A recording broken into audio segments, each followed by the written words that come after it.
Ok, aujourd'hui nous voulons changer les disques de frein et les plaquettes de frein sur le Golf, le Golf 6 année 2013. Et de ce fait, bref, il faut déjà bien sûr au préalable caler la voiture, mettre les supports, bref, c'est sécuriser la voiture pour qu'elle ne bascule pas.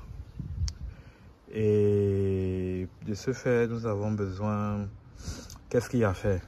Dans un premier temps, on retire les roues, les pneus, le pneu, bref, la roue, jante et pneus. Après avoir retiré la roue, on a ces deux trucs,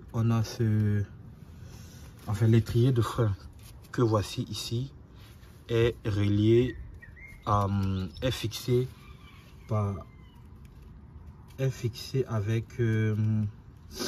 cette vis-ci. Il y a une vis ici et il y a l'autre directement quelque part ici en bas. Donc c'est deux vis, une vis ici et une vis ici aussi. Maintenant il va falloir un tournevis. On a besoin d'un tournevis pour pouvoir retirer. Avec le tournevis, on retire ce cache-ci de la sorte. Oui. Et là on voit. Là maintenant on voit quel type de vis, à quel type de vis on a affaire. Pour libérer l'étrier, on a besoin de ceci, cette clé-ci. Plus d'informations en 8 mm. On a besoin de cette clé-ci. Oui. Qu'on fait entrer ici. Et on dévisse. Après avoir dévissé ces deux-ci, avec un tournevis, on pousse les pistons. Avec un tournevis, il faudra pousser les pistons pour pouvoir retirer l'étrier.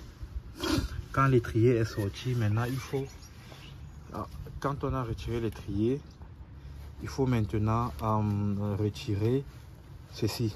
Le nom de ça en français, bref, le nom ne me vient pas actuellement, mais cette pièce-ci, il faut la retirer. Et il faut retirer cette pièce-ci afin de pouvoir retirer le disque de frein.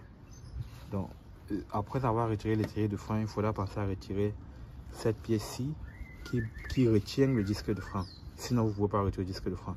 Il faudrait savoir que sur les Golf 6, il y a deux types